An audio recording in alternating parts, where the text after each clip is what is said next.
Hello friends, good morning. எப்படி இருக்கீங்க? நல்லா இருக்கீங்களா?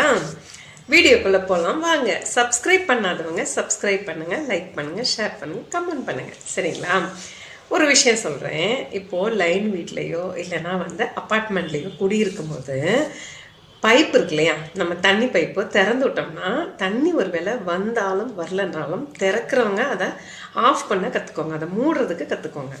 அப்படி ஏன் இதை நான் சொல்கிறேன்னா, நீங்களும் அப்படி தான் கரெக்டாக செய்வீங்க. நான் இப்போ வேற ஒரு இடத்துக்கு நான் வந்தேன் சமீபமாக. தண்ணியே இல்லை. ஏன்டா தண்ணி இல்லைன்னு கேட்கும்போது கீழ் வீட்டுக்காரங்கிட்ட போய் கேட்கும்போது அவங்க சொல்கிறாங்க, அது நடுவில் குடியிருக்காங்களா, அவங்க நைட்டில் ஃபுல்லு திறந்து விட்றாங்க, தண்ணி ஆஃப் பண்ணுற பழக்கமே இல்லை, ஃபுல் டேங்க் தண்ணியுமே அவங்களாலவே ஃபுல் காலி ஆயிடுச்சு. இப்போ நம்ம மோட்ரு போட்டாலும் அந்த தண்ணி வேஸ்ட்டாக போகும். இவங்க ஒருத்தரால் நம்ம எல்லாருக்குமே தண்ணியில், என் பிள்ளைங்களாம் ஸ்கூலுக்கு போகும்போது குளிக்காமல் அப்படியே முகம் கழுவிட்டு போகிறாங்க, வீட்டில் காலையில் வேலையே ஓடுறதில்ல, அந்த மாதிரி சொன்னாங்க. ஸோ அந்த மாதிரி தப்பு யாருமே பண்ணக்கூடாது. தண்ணி திறந்து விட்டோம்னா அதை பைப் ஆஃப் பண்ண கற்றுக்கணும். அப்போ தான் நம்ம பிள்ளைங்களுக்கும் நல்லதை சொல்லி கொடுக்கும்போது அவங்களும் ஃப்யூச்சரில் நன்மையானதை அவங்களும் மற்றவங்களுக்கு சொல்லி கொடுப்பாங்க.